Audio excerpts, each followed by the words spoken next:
Bismillahirrahmanirrahim. Alhamdulillahirabbil alamin. Allahumma shalli wa sallim ala sayyidina Muhammad wa ala ali sayyidina Muhammad. Namanya ta'allum wa ta'lim wa naf'a wa intifah wa tadabkur wa tadhkir wa ibadah wa istifadah wal has 'ala at-tamassuk fi kitabillah wa sunnati Rasulillah sallallahu alaihi wasallam wa ibtigha'a mardatihi wa thawabihi wa qurbihi. Kita sampai di halaman 161. Wa minal madhmum, masih dalam pembahasan zakat dan sedekah.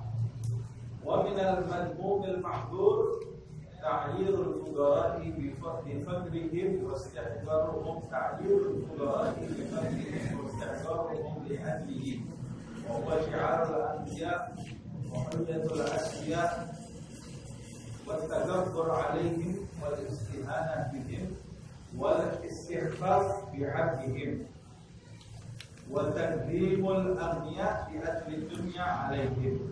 Termasuk perbuatan yang tercela dan terlarang ini yang sudah kita bahas di akhir pertemuan kita, yaitu memandang rendah orang-orang fakir karena kefakirannya, memandang rendah orang karena kefakirannya, atau meremehkan mereka karena kefakirannya, maksudnya kemiskinannya. Memandang orang miskin itu dengan pandangan rendah itu termasuk sesuatu yang perbuatan yang terlarang dan perbuatan yang tercela. Sebab kefakiran itu seperti yang sudah pernah kita bahas, kefakiran itu adalah syiar para nabi dan perhiasan al-asfiya, al-awliya, perhiasannya para wali Allah subhanahu wa ta'ala, dan syiar para nabi-nabi Allah subhanahu wa ta'ala, seperti yang saya sampaikan di pertemuan yang lalu. Nabi Muhammad SAW datang kepadanya emas sebesar gunung Uhud, tapi beliau SAW menolaknya dan memilih sehari kenyang sehari lapar. Pilihan, jadi hidup kesederhanaan pada hidup Rasulullah SAW itu adalah pilihan Nabi Muhammad SAW. Nabi sendiri yang memilih hidup dalam kefakiran, yaitu dalam hidup sederhana, sehingga kita dapati di dalam sejarahnya Rasulullah SAW itu sampai pernah di rumahnya tungku api di dapurnya tidak dinyalakan selama 3 bulan karena tidak ada sesuatu yang dimasak, dan beliau bertahan hidup pisau adeng, yaitu dengan kurma dan air putih, semua satu keluarganya selama 3 bulan. Nah, itu kefakiran yang dipilih oleh Nabi Muhammad SAW. Kemudian dalam riwayat beliau SAW juga pernah berdoa, Allahumma ahyini miskinan wa amitni miskinan wahsyurni fi zumratil masakin. Ya Allah, hidupkan aku dalam keadaan miskin, matikan aku dalam keadaan miskin, dan bangkitkan aku dalam kondisi miskin. Doanya Rasulullah SAW. Kita tidak ada yang berani berdoa seperti itu ya. Doa yang ada di file buku kita semua doa rezeki semuanya, doa supaya cepat kaya semuanya. Tapi Nabi sendiri berdoa minta dihidupkan miskin, dimatikan miskin, dan dibangkitkan bersama orang-orang miskin, menunjukkan miskin itu, kemiskinan itu pilihannya Rasulullah SAW, bukan nasib seperti orang miskin di antara kita. Dia maunya kaya tapi nasibnya miskin. Tapi kalau Rasulullah SAW memilih hidup miskin, ada banyak penjelasan.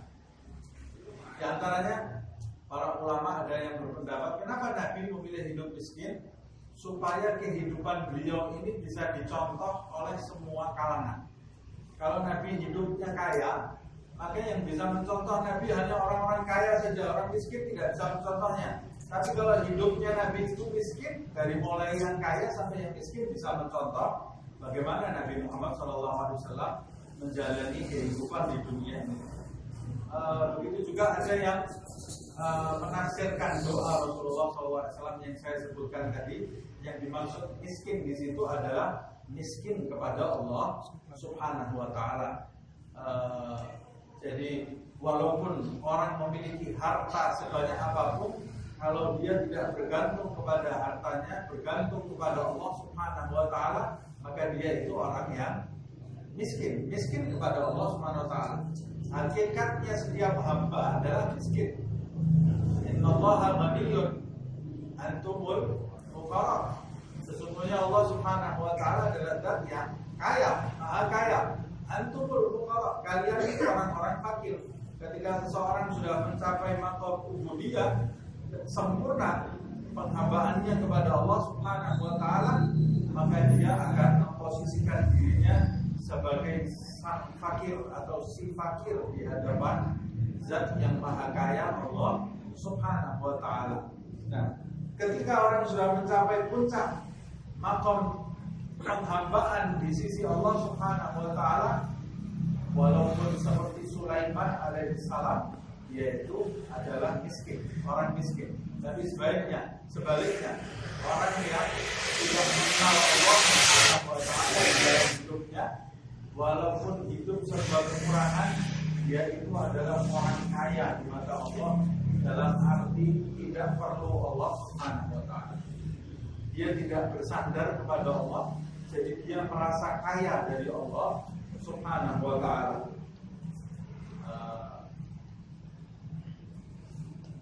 Dalam surat disebutkan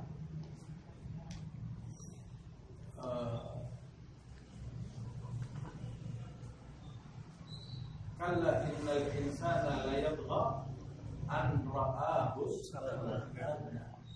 Allah Subhanahu wa Ta'ala berfirman, sekali-kali jangan, innal insana la yatgha, sesungguhnya manusia itu melampaui batas, lupa kepada Allah Subhanahu wa Ta'ala.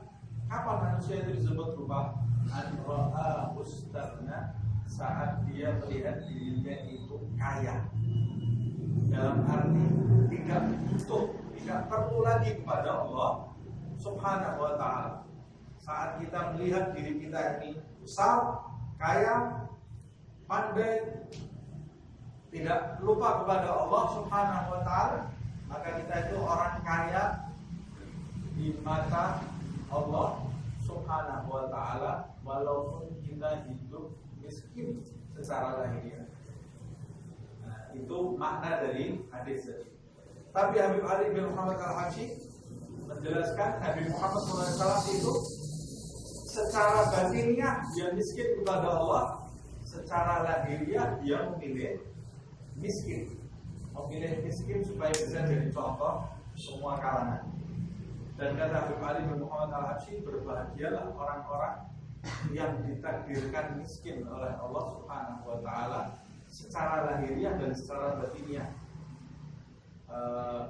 Maksudnya miskin bukan karena dia malas bekerja, dia sudah berusaha, dia orang yang tidak putus asa, bukan orang malas, selalu bekerja, berusaha mencari nafkah, tapi rezeki yang menakar adalah Allah Subhanahu wa taala. Sama Allah sudah ditakdirkan, dia seperti itu rezekinya, dia sudah. La yaqduru hammu ma qaddir, ya tuh, tidak usah kecewa, tidak usah sumpek, tidak usah gundah-gulana. Apa yang ditentukan Allah buat kamu itu pasti terjadi. Buat apa kamu pikirin lagi? Alladzi li ghairik la yasil ilaik walladzi kusib lak hasilun. Apa yang sudah ditentukan Allah untuk orang lain gak mungkin sampai ke kamu walaupun kamu mau jungkir balik. Apa yang ditentukan oleh Allah untuk dirimu pasti akan mampir ke kamu walaupun kamu tidak berbuat apa-apa. La yaqduru hammu ma qaddir yakun. Ada orang seperti itu, dia sudah berusaha. Kata Habib Ali, kalau orang berada di dunia ini diposisikan oleh Allah sebagai orang miskin, dia harus bersyukur sebenar-benarnya kepada Allah SWT. Mengapa demikian? Yang pertama, Habib Abdullah bin Al-Haddad juga mengatakan hal ini di Adab Sulukul Murid. Yang pertama ini ya. Yang pertama, ujian buat dia ini sudah dikurangi satu oleh Allah SWT. Ujian harta. Banyak manusia yang melimpah hartanya lupa tidak bersyukur kepada Allah SWT, lalai dari Allah SWT. Kamu tidak diganggu oleh harta. Jadi bersyukur. Sudah disingkirkan oleh Allah satu ujian buat dirinya. Yang kedua, dia harus lebih bersyukur lagi, kata Habib Ali bin Muhammad Al-Habsyi, sebab semua orang selalu berdoa ingin dibangkitkan bersama Rasul. Tapi orang miskin, Rasulullah yang berdoa ingin dibangkitkan bersama mereka. Wahsyurni fi zumratil masakin. Nabi yang berdoa minta dibangkitkan bersama orang-orang miskin. Makanya jangan meremehkan orang miskin, karena dia adalah syiar para Nabi Allah Subhanahu wa taala. Sayyidina Hasan ibn Ali bin Abi Thalib disebutkan di dalam riwayat, dia tidak makan kecuali satu talam bersama orang-orang miskin. Tidak pernah makan kecuali bersama orang-orang miskin yang banyak bulunya rambutnya. Disebutkan dalam riwayat orang-orang miskin yang gagah. Jadi dia mencari orang-orang miskin itu, dia makan bersama orang-orang miskin tadi. Dalam sejarah itu disebutkan yang banyak bulunya. Jadi yang rusuk, badannya ini tidak terawat. Orang-orang yang hidup di dunia tidak ada yang memperhatikan. Sayyidina Hasan itu mendatangi dia dan memperhatikan orang tadi. Nah, mana di antara kita yang hidup memperhatikan, belas kasih kepada orang lain? Jangan-jangan berdoa saja tidak pernah. Nah, berdoa untuk umatnya Nabi Muhammad SAW saja kita tidak pernah. Jangan umatnya Nabi Muhammad, berdoa untuk anaknya itu tidak pernah. Lewat harinya begitu saja. Jangan untuk anaknya, berdoa untuk dirinya sendiri saja malas. Minta kepada Allah Subhanahu wa taala, malas dia. Nah, ini orang-orang yang merasa dirinya kaya di hadapan Allah Subhanahu wa taala. Semakin orang miskin di hadapan Allah, di antara ciri-cirinya, semakin banyak dia bergantung dan berdoa kepada Allah Subhanahu wa taala. Orang kalau lisannya malas berdoa, malas berzikir, berarti di dalam hatinya ada kesombongan di hadapan Allah Subhanahu wa taala, merasa kaya di hadapan Allah. Nah, orang yang merasa kaya berarti merasa tidak butuh kepada Allah. Kalau tidak butuh kepada Allah, tidak perlu kepada Allah, Allah lebih tidak perlu kepadanya. Dilupakan oleh Allah Subhanahu wa taala. Makanya jadilah orang miskin. Jadilah orang miskin di hadapan Allah Subhanahu wa taala bukan orang miskin di hadapan makhluk. Kalau kita melihat ada orang miskin, jangan kita remehkan.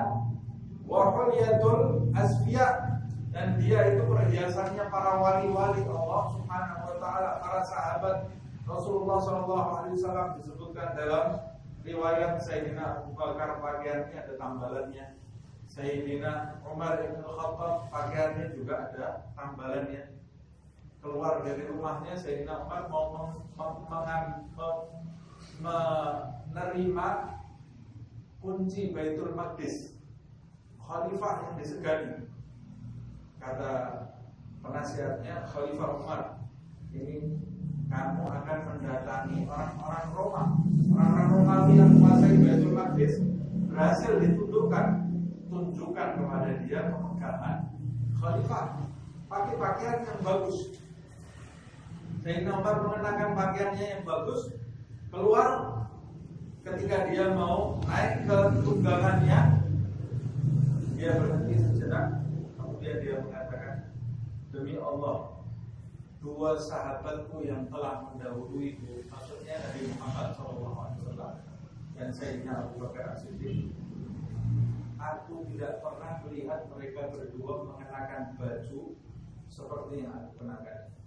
Masuk lagi ke dalam, dilepas bajunya, ganti baju yang tambalan yang biasa dia pakai itu, menerima kunci Baitul Maqdis dengan baju tambalan, padahal ini disegani di mana-mana. Sayyidina Umar adalah.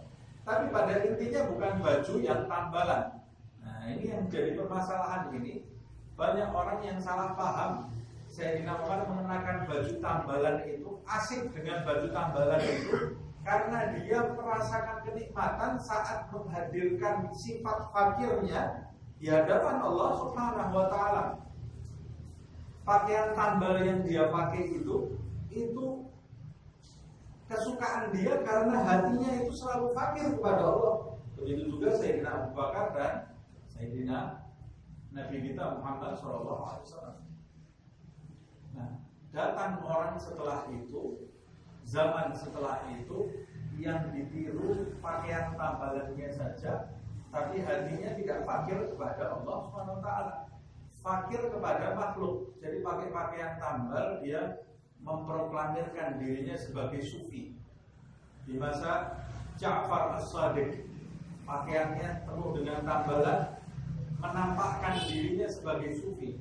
Datang ke Sayyidina Ja'far As-Sadiq Ibn Muhammadul Baqir Ibn Ali Zainal Abidin Ibn Husain Ibn Fatimah Zahra binti Nabi Muhammad Sallallahu Alaihi Wasallam.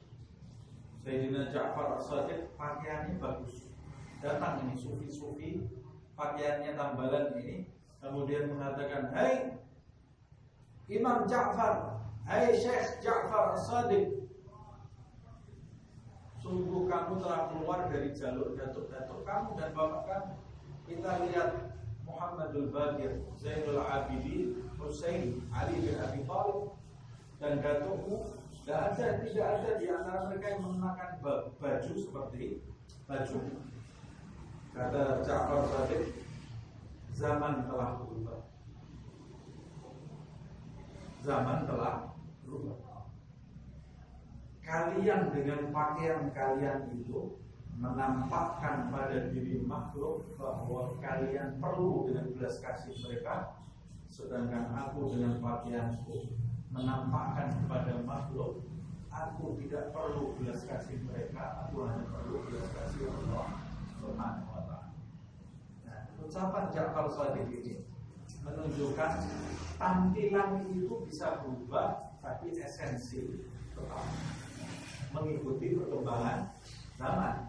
Orang itu kalau mau mengenakan sesuatu atau melakukan suatu perbuatan harus disesuaikan dengan perkembangan zamannya, walaupun tujuannya esensinya tidak boleh berubah. Nah, sama seperti itu dalam mengenakan pakaian ulama. Kalau kita mau mengenakan pakaian ulama, ya kita harus mencari esensinya terlebih dahulu. Jangan pakaian ulamanya kita tiru, tapi esensinya kita tinggalkan. Serbannya kita pakai, ilmunya kosong, kepalanya kosong, nggak ada isinya. Pakai serbannya ulama, pakai tongkatnya ulama, pakai syalnya ulama, pakai jubahnya ulama, disuruh baca kitab, tidak bisa. Baca Al-Quran salah semua. Nah, saya niatnya mengikuti sunnah Nabi Muhammad SAW, bagus lah. Mengikuti sunnah Nabi Muhammad SAW bagus. Tapi jangan berhenti di pakaian saja. Jangan berhenti. Karena hakikat mengikuti ulama, mengikuti Nabi Muhammad SAW, hakikatnya bukan sekedar mengikuti pakaian, tapi mengikuti esensi Rasulullah SAW, diutusnya di muka bumi ini, dan esensi hidup para ulama pendahulu yang soleh di muka bumi ini, yaitu menebarkan rahmat, menebarkan akhlak, dan orang-orang yang berilmu sebagai rujukan. Nah, di zaman ini kata Rasulullah SAW, nanti akan tiba suatu zaman kathir utaba'uhu balil ulama, atau akan tiba suatu zaman banyak pengkhotbahnya, sedikit ulama. Ini di zaman kita ini ya. Orang yang pintar khotbah banyak di mana-mana. Yang di atas mimbar bicara bisa 1 jam, 2 jam, bisa membakar orang. Tapi ilmunya, kalau ada permasalahan ilmu, tidak paham apa-apa. Tidak paham, cuma pintar ngomong. Kalau bisa ngomong seperti tukang obat, ya. Pintar ngomong. Kata Nabi Muhammad SAW, kathir su'aluhu qalil mu'tub. Banyak pertanyaan, timbul pertanyaan di mana-mana. Tapi yang bisa menjawab hanya segelintir orang. Karena orang semua tidak ada yang belajar. Orang semua menuntut ilmu dari broadcast dan media sosial. Tidak ada yang membuka kitab belajar dengan serius. Dan kalaupun membuka kitab, bergurunya juga dengan orang yang tidak jelas mata rantainya, sehingga kitab yang dia baca pemahamannya melantur, tidak sesuai dengan pemahaman yang benar. Mudah-mudahan Allah SWT menyelamatkan kita dari fitnah zaman. Amin ya Rabbal. Kita lanjutkan lagi. Wat takabbur alaihim, juga sombong di hadapan mereka, wal istihanah bihim, dan meremehkan mereka, wal istighfaf bihaqqihim, dan memandang enteng kedudukan mereka. Ini cuma orang miskin, hati-hati. Ini perbuatan yang terlarang. Ada orang miskin, walaupun kita membantu dia. Jadi kalau kita diberi Allah kelebihan, ada orang minta-minta, orang miskin datang ke kita, kita memberinya, membantunya pun, kita tidak boleh memandang dia itu lebih kecil dari kita. Memandang remeh, tidak boleh. Kalau Anda memandang remeh orang yang Anda santuni, Anda berada dalam kondisi yang sangat mencemaskan, berbahaya sekali. Karena Anda sedang memandang salah satu makhluk Allah dengan pandangan rendah, dan pada saat itu Anda merasa diri Anda lebih besar dari orang tadi. Padahal boleh jadi orang yang Anda santuni ini orang yang berkedudukan tinggi di sisi Allah SWT. Rasul sampai mengatakan, hal tunsaruna bi du'afaikum, bukankah kalian telah ditolong oleh Allah melalui orang-orang yang lemah di antara kalian? Karena orang-orang yang lemah ini, karena Anda menolong dia, Allah menolong Anda. Berarti dia ini sesuatu yang besar, jembatan yang besar bagi Anda untuk mendapatkan pertolongan Allah Subhanahu wa ta'ala.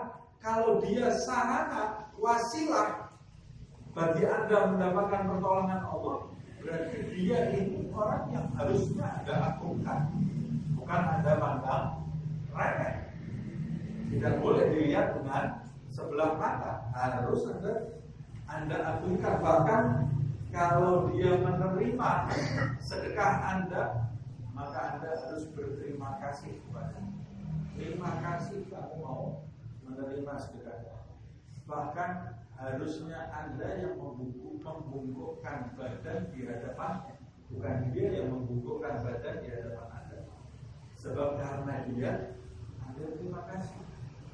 karena kamu saya bisa mendapat perhatian dari Allah Subhanahu wa ta'ala. Karena kamu ada bala bencana mau turun disingkirkan oleh Allah Subhanahu wa ta'ala. Karena kamu uang saya dilipat gandakan oleh Allah Subhanahu wa ta'ala. Berarti kalau mau dilihat hakikatnya, yang lebih banyak memberi saya atau dia? Dia yang lebih banyak memberi.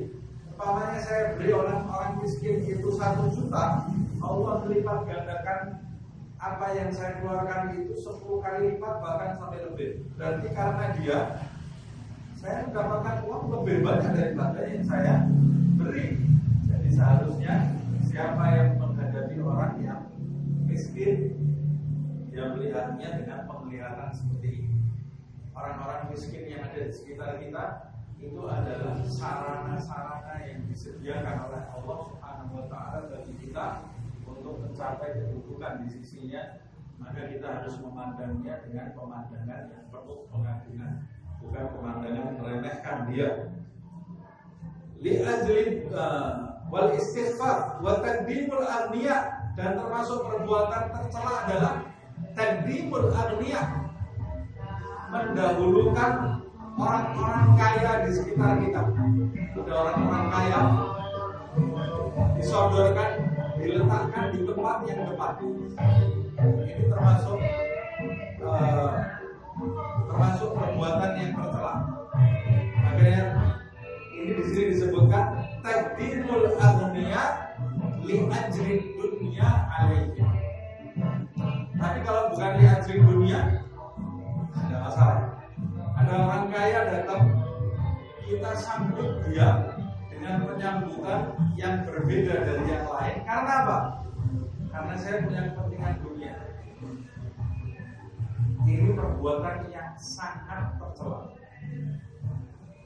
Atau saya sambut dia karena kagum terhadap dunia.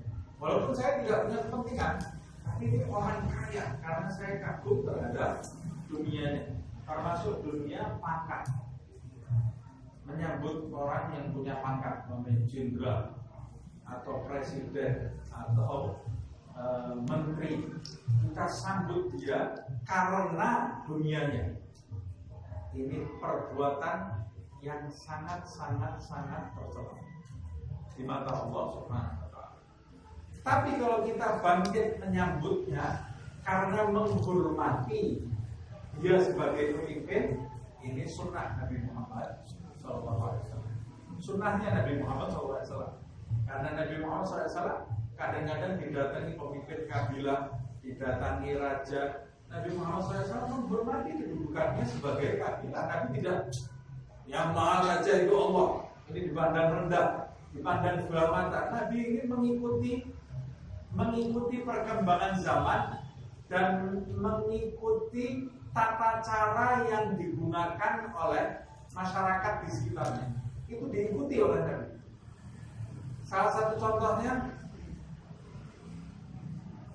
waktu Nabi Muhammad SAW mau menyebarkan Islam ke luar Arab, di luar Arab, Nabi itu tulis surat. Seperti yang kita tahu di dalam sejarah kan, Nabi tulis surat. Kebiasaan raja-raja di masa itu, surat itu kalau tidak ada stempelnya, mereka tidak membaca. Tidak jelas ini dari surat. Seperti kalau kita surat kaleng, surat itu harus ada stempelnya, baru mereka raja itu mau baca. Kalau tidak ada stempelnya, raja tidak mau membaca.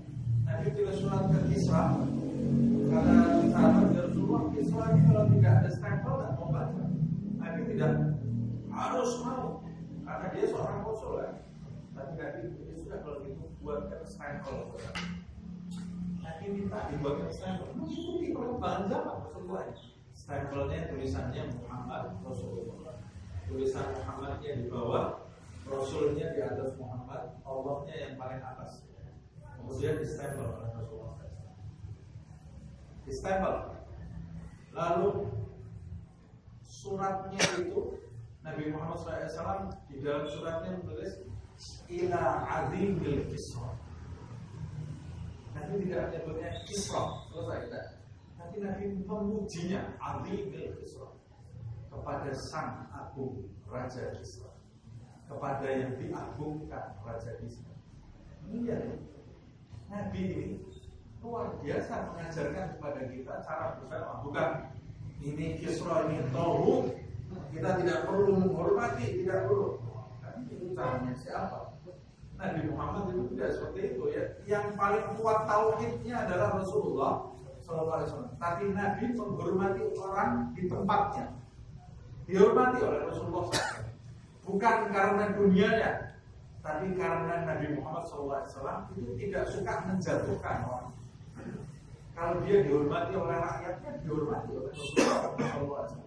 Ila Ali al-Kisra, kepada Kisra yang diagungkan.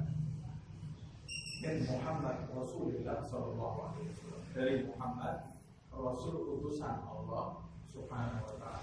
Nah, kita juga harus seperti itu. Jangan agungkan orang yang berpangkat karena pangkatnya, tapi boleh kita mengagungkan karena menghargai posisi dia di mata masyarakat. Kalau dia datang di majelis, disediakan tempat yang layak, Itu pun kalau tidak mengganggu. Kalau mengganggu, ya tidak usah diterima. Carikan waktu yang lain. Saya masih ingat Habib Anis bin Ali Al-Habsyi. Ada presiden waktu itu Megawati masih jadi presiden. Datang ke hallnya Habib Ali bin Muhammad Al-Habsyi, presiden, dia masih jadi presiden. Kalau tidak salah itu dia presiden. Hamzahas wakilnya. Hamzahas. Waktu Hamzahas datang mau pakai repot, mau apa? Diperiksa makanan di dapur, kata kalau pakai periksa makanan dapur lebih baik dari usah. Karena dia tidak perlu dengan pangkat sama sekali, tidak usah datang. Kata Hamzahas, tidak usah diperiksa, saya puasa. Supaya Hamzahas ini juga ingin duduk di majelisnya Habib Ali seperti itu. Nah, kalau tidak salah Megawati juga bukan datang, ya kursimu bersama perempuan di belakang sana. Pernah juga selesai hall ada satu jenderal datang, tapi saya tidak datang hall karena saya tidak diundang. Oh, di sini tidak ada undang. Mau datang, tidak datang tidak masalah. Yang datang awal di depan, yang datang terlambat di belakang. Karena dia tidak dapat datang sudah tidak ada masalah. Nah, jangan sampai kita gila dengan orang-orang yang berpangkat, didatangi orang berpangkat luar biasa. Didatangi artis pingsan.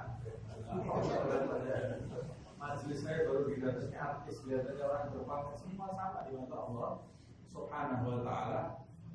Kecuali kalau memang kita mau menghormatinya bukan karena pangkatnya, tapi karena memang layaknya posisinya seperti itu. Dan kalau kedudukan di mata Allah, itu Nabi menghormati. Nabi itu memerintahkan orang maju karena kedudukan. Salah satunya Abdullah bin Ummi Maktum. Abdullah bin Ummi Maktum salah satu sahabat buta. Tapi Nabi Muhammad ditegur karena dia. Surat Abasa wa Tawalla.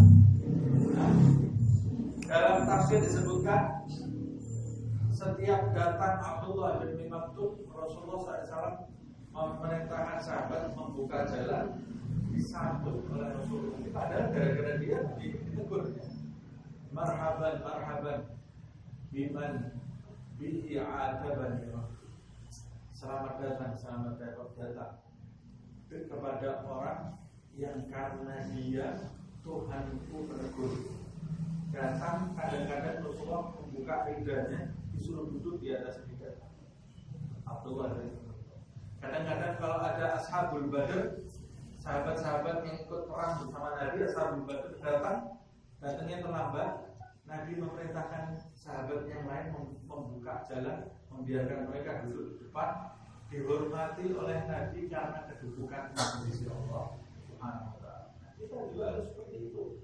Kalau ada orang punya kedudukan di sisi Allah Subhanahu wa ta'ala, kita harus berhati-hati, suruh dia maju ke depan.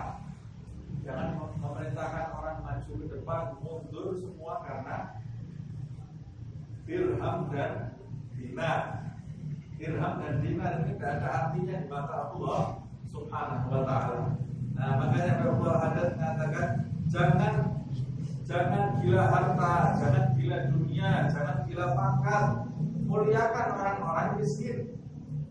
Fakullu dzalika minal jawahim al-mahdhurah fahdar minhu. Semua itu perbuatan mengagung-agungkan orang kaya, memandang rendah orang miskin. Ini perbuatan maksiat, jawahim al-mahdhurah, yang kita harus berhati-hati, harus dihindari. Fahdar minhu, berhati-hatilah darinya.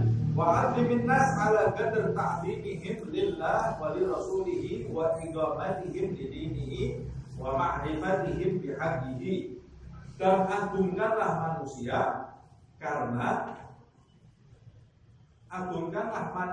yang mengagungkan Allah, mengagungkan Rasulnya, mendirikan agama Allah di dalam hidupnya, dan mengenal Allah dan Rasulnya dengan pengenalan yang sebenar-benarnya. Ingkanu ma'adhalika fuqara au aghnia, baik mereka itu fakir atau kaya. Kalau mereka mengagungkan Allah dan Rasulnya, agungkan mereka.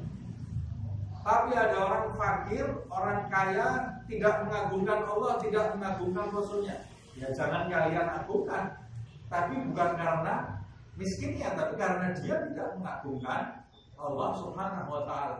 Jadi barometer kita memandang orang itu dengan penuh pengagungan atau memandangnya tidak dengan pengagungan. Barometer kita mencintai dan membenci seseorang karena sifatnya, bukan karena nasibnya, bukan karena zatnya, tapi karena sifatnya. Kalau dia memiliki sifat mengagungkan Allah, kita harus cintai dia, kita harus agungkan.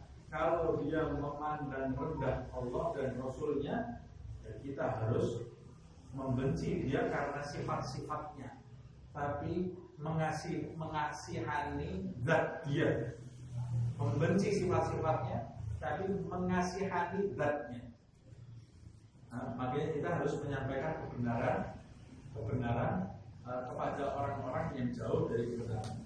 Nah, alhasil kesimpulannya, pandanglah orang dari agamanya, dari kedudukannya di mata Allah Subhanahu wa ta'ala, bukan karena penampilannya. Naam, lil fuqara'i indal istiwa ma'al aghniya fi diyanah ziyadatun li faqrihim wa intisari qulubihim. Ya, kata beliau, kalau orang kaya dan orang miskin itu sama-sama bertakwa kepada Allah Subhanahu wa ta'ala.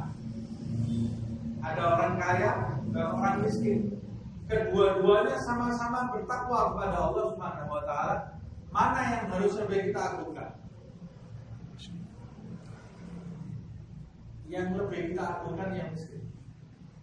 Nah, kata beliau, lil fuqara'i, orang-orang fakir itu, jika agamanya sama dengan orang kaya, maksudnya pengagungannya kepada Allah, ma'rifatnya kepada Allah sama dengan orang kaya yang juga dekat dengan Allah Subhanahu wa ta'ala. Ada orang miskin dekat dengan Allah, ada orang kaya dekat dengan Allah Subhanahu wa ta'ala. Maka orang miskin itu masih lebih unggul daripada orang kaya yang dekat dengan Allah Subhanahu wa ta'ala. Mengapa? Ziyadatun li faqrihim. Karena orang miskin yang dekat dengan Allah, rasa fakirnya kepada Allah lebih besar daripada orang kaya yang dekat kepada Allah Subhanahu wa ta'ala. Pertama itu. Yang kedua, intisari qulubihim, patah hatinya karena Allah Subhanahu wa ta'ala pasti lebih besar daripada orang kaya. Karena orang kaya banyak senangnya, orang miskin banyak penderitaannya lebih banyak. Patah hatinya karena Allah Subhanahu wa ta'ala, kesabarannya pasti lebih besar orang miskin. Dua ini ya, dan kelebihannya dua ini. Kemudian yang ketiga, wajillati ihtifali aktarin nas bihim. Orang miskin itu lebih unggul daripada orang kaya jika sama-sama takwa Karena orang miskin itu sedikit yang menyambut dia. Jumlatul ihtifal aktsarun nas bihim. Kebanyakan manusia tidak ada yang menyambut dia. Kebanyakan manusia tidak menyambut orang miskin. Apa yang mau disambut? Dia bisa mendatangkan apa untuk dirinya?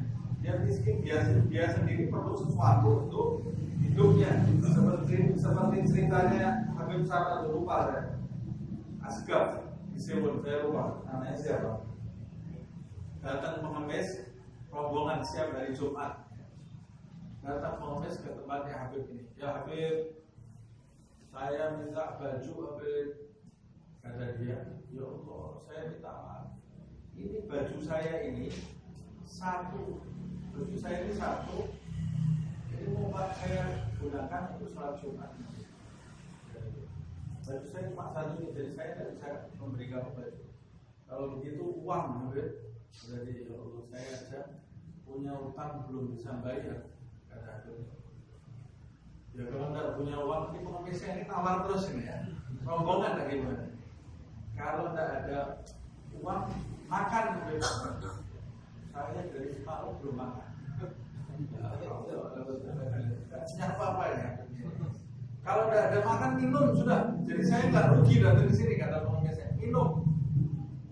Sumur saya kering, saya nggak bisa. Mau wudhu saja saya nggak bisa. Kata pengemisnya. Kalau gitu lebih baik kamu minta-minta pada kita. Sepertinya kondisi kamu lebih memprihatinkan daripada kita. Karena tidak ada apa manusia mau menyambut apa, dia tidak punya apa-apa. Tapi sebaliknya orang kaya, manusia akan menyanjung dia karena punya kepentingan. Kepentingan selain Allah Subhanahu wa ta'ala. Orang kalau sudah kaya mau takwa mau tidak takwa, sebagian besar manusia pasti akan menyambut dia. Nah, kalau dia takwa, kaya raya, disambutnya orang bukan karena ketakwaannya, karena kekayaannya. Bikhilafil aghnia, lain lagi kalau orang kaya pasti akan banyak disambut orang. Apa alasannya? Fa inna nufusal ghafilin, karena jiwa-jiwa yang lalai dari Allah, dari akhirat, wa hum aktsarun nas. Dan jiwa yang lalai itu jiwanya kebanyakan manusia.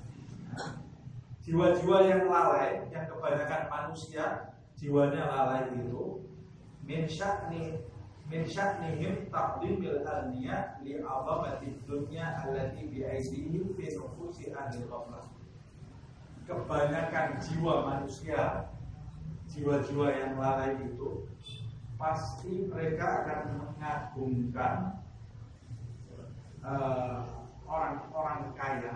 Kondisi mereka itu pasti akan mengagungkan orang-orang yang kaya karena takdim, pengagungan dunia di dalam diri mereka yang menjadikan mereka itu lalai dari Allah dan lalai dari negeri akhirat, lalai dari kematian. Nah, karena sebagian besar manusia itu lalai dari Allah, lalai dari akhirat, cinta terhadap dunia, sebagian manusia itu pasti akan menyambut orang yang punya harta melimpah, akan disambut. Orang kalau sudah punya uang, pasti orang di mana-mana senyum sama dia. Senyum. Kalau miskin, nengok aja tidak berani. Kalau saya mirip, dia bisa ajak saya tahu, takut ketularan miskin. Takut ketularan miskin. Nanya kabarnya enggak pernah, mau sakit, mau mati, mau lapar, tidak ada orang menanyakan kabarnya. Tapi juga orang kaya punya uang, makanya jatuh, punya huruf putih dia sudah banyak. Apalagi orang yang tenar, dikenal di mana-mana. Ada masalah sedikit, banyak yang memperhatikan dia, banyak yang menyambut dia. Tapi orang yang tidak dikenal ini hidupnya lebih aman. Tidak ada orang yang tahu. Di antara ciri-ciri Uwais Al-Qarni yang punya kedudukan di sisi Allah Subhanahu wa ta'ala, kata Rasulullah SAW, kalau dia hadir tidak ada yang merasa ketambahan dengan hadirnya dia. Kalau dia hadir di satu majelis, orang tidak merasa hadirnya dia ini menambah sesuatu di majelis. Kalau dia nggak hadir, tidak ada yang nanya. Jadi hadir atau tidak hadir itu sama aja. Wasal-qarni. Dan Rasulullah menambahkan, kalau dia berdiri di depan pintu rumahmu, pasti kamu usir. Pasti kamu akan cepat-cepat menghalau dia. Tapi nanti dia di hari kiamat akan memberi syafaat sejumlah dua kabilah terbesar di alam. Akan diberi syafaat oleh Uwais al-Qarni. Nabi Muhammad SAW juga bersabda, Rubba ash'ad akbar law aqsam 'ala Allah la abarram. Boleh jadi kamu lihat manusia itu rambutnya acak-acakan, wajahnya berdebu, tapi kalau dia bersumpah atas nama Allah, sumpahnya langsung jadi. Doanya makbul di hadapan Allah Subhanahu wa ta'ala. Nah, dari sini kita bisa mengetahui inti dari pembicaraan kita ini bukan miskin dan kaya, tapi inti dari pembicaraan kita ini bagaimana kita tidak memandang seluruh makhluk Allah dengan pandangan remeh. Yang kedua, kita harus mengagungkan orang karena kedudukannya di sisi Allah, bukan karena hartanya. Yang ketiga, penjelasan mengenai kondisi miskin itu bukan kondisi tercela jika kita tetap bertakwa kepada Allah Subhanahu wa ta'ala. Dan miskinnya bukan miskin malas, miskin sudah berusaha tapi seperti itu. Nah, pesan yang berikutnya di zaman seperti ini, karena banyak jiwa manusia itu hanya memandang orang-orang yang kaya. Jadi niatkan juga di dalam hati kita ketika mencari rezeki, mengumpulkan harta, kita memiliki niat saya harus jadi orang kaya dengan tujuan satu, banyak menolong orang miskin. Yang kedua, untuk berdakwah. Sebab orang zaman sekarang kalau kita nggak punya uang, nggak ditengok orang. Kalau nggak ditengok orang, kita mau dakwah bagaimana? Nggak bisa dakwah. Ya bisa, tapi efeknya mungkin tidak sebesar kalau orang punya harta. Orang punya harta, ditengok orang, tidak dipandang remeh oleh orang. Seperti caranya Imam Ja'far As-Shadiq yang mengenakan baju bagus supaya orang tidak memandang remeh agama, tidak memandang remeh agama, dan tidak memandang dirinya ini dengan pandangan yang remeh, menunjukkan bahwa dia hanya perlu kepada Allah Subhanahu wa ta'ala. Dan pesan terakhirnya, pasrahkan segala kondisi kita kepada keputusan Allah Subhanahu wa ta'ala. Kita mau ditentukan dalam kondisi kaya atau kondisi miskin, yang paling penting adalah kefakiran kita kepada Allah Subhanahu wa ta'ala, bukan fakir kepada selain Allah Subhanahu wa ta'ala. Saya kira ini yang bisa kita petik dari apa yang kita baca di malam hari ini. Semoga Allah Subhanahu wa ta'ala mengampuni dosa-dosa kita, mengampuni segala kesalahan kita, mendoakan kita sebagai hamba-hamba Allah yang fakir kepada Allah Subhanahu wa ta'ala, tidak fakir kepada selain Allah, menjadikan kita termasuk hambanya yang pasrah, yang tawakal, yang bersandar hanya kepada Allah Subhanahu wa ta'ala, mencabut dari dalam diri kita rasa cinta kepada selain Allah, selain Nabi Muhammad SAW, selain para aulia, selain orang-orang hamba-hamba yang dicintai oleh Allah Subhanahu wa ta'ala, mencabut dari dalam diri kita rasa cinta kepada dunia sampai ke akar-akarnya. Dan semoga Allah Subhanahu wa ta'ala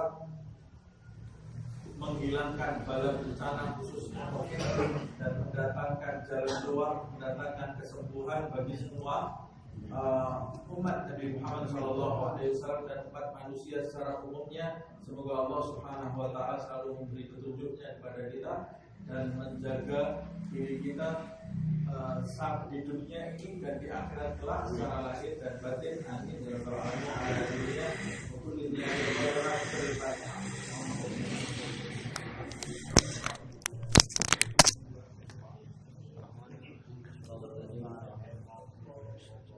Ya Rabbana a'tarafna bi annana a'tarafna wa annana asrafna ala laqha ashrafna fatub alaina tawbah tawsil li kulli hawba wastur lana al-awrati wa amin ar-rawati waghfir li walidina rabbi wa mauludina wal ali wal ikhwani وسائر الخلان وكل ذي محبة أو جيرة أو صحبة والمسلمين أجمع آمين ربي اسمع قدر وجودا منا لا باكتساب منا بالمصطفى الرسول نحظى بكل سور بالمصطفى الرسول نحظى بكل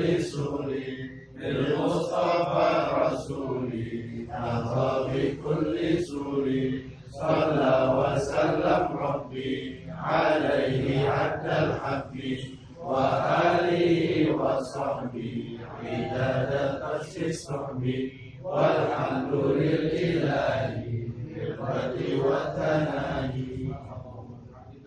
أشهد أن لا إله إلا أنت أستغفرك وأتوب إليك.